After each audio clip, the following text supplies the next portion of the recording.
Bonjour à tous. La gauche unie pour la mairie de Chenôve. Hier, 5 partis de gauche ont officialisé leur union pour le scrutin de mars 2026.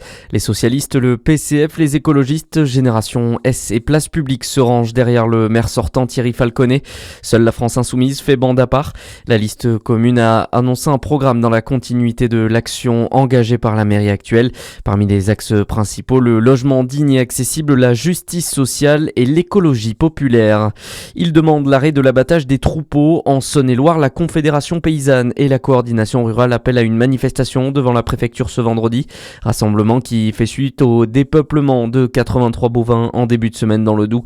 Les deux syndicats déplorent l'abattage systématique, arbitraire et immédiat des troupeaux contaminés. Connaissez-vous les climats de Bourgogne ? Derrière ce nom se cache en réalité tout le terroir viticole de la région.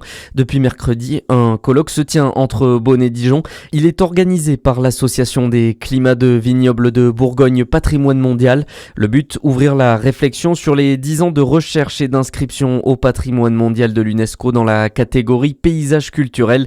Cette inscription a eu un impact sur le grand public selon Bertrand Gauvry, directeur de l'Association des climats de Bourgogne, au micro de Charlie Chevasson. Elle commence tout juste, elle commence aussi par la présence que l'on a sur le territoire, parce que ces messages sont maintenant portés par les acteurs du tourisme, par la viticulture. Cette notion terroir n'est pas omniprésente, on l'a sur le bord des autoroutes, et même les clubs hôteliers, etc. sont formés maintenant pour accueillir et parler des climats, et donc ça commence petit à petit. On part de loin, c'est vrai, notamment avec le terme climat qui fait penser à la météo, mais ça s'imprègne petit à petit. En même temps, nous on est assez contents parce qu'on ne l'a pas fait en opération marketing, c'est les valeurs même de l'UNESCO et les valeurs des climats qu'on souhaite mettre en avant, et ça infuse tranquillement. L'idée, c'est pas de marteler ça, c'est que ça s'imprègne dans la vie locale au quotidien. Et le périmètre des climats de Bourgogne pourrait être élargi après ce colloque, notamment pour ajouter l'abbaye de Cîteaux et l'abbaye de Saint-Vivant de Vergy. Dans le reste de l'actualité, un compromis autour de la CSG.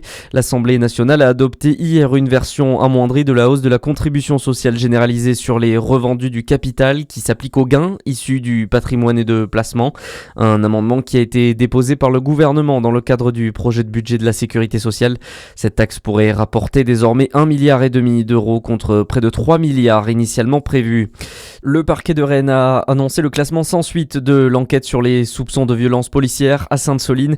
4 militants gravement blessés pendant une manifestation contre un projet de méga-bassine en mars 2023 avaient déposé plainte. L'enquête n'a pas permis d'identifier les gendarmes auteurs des tirs. Et puis le foot, quels seront les adversaires des Bleus au prochain mondial ? Le tirage au sort a lieu ce soir à Washington à partir de 18h heure française. 42 pays sont d'ores et déjà qualifiés pour la compétition. L'équipe de France qui se retrouve dans le premier chapeau. À suivre votre météo sur Fréquence Plus.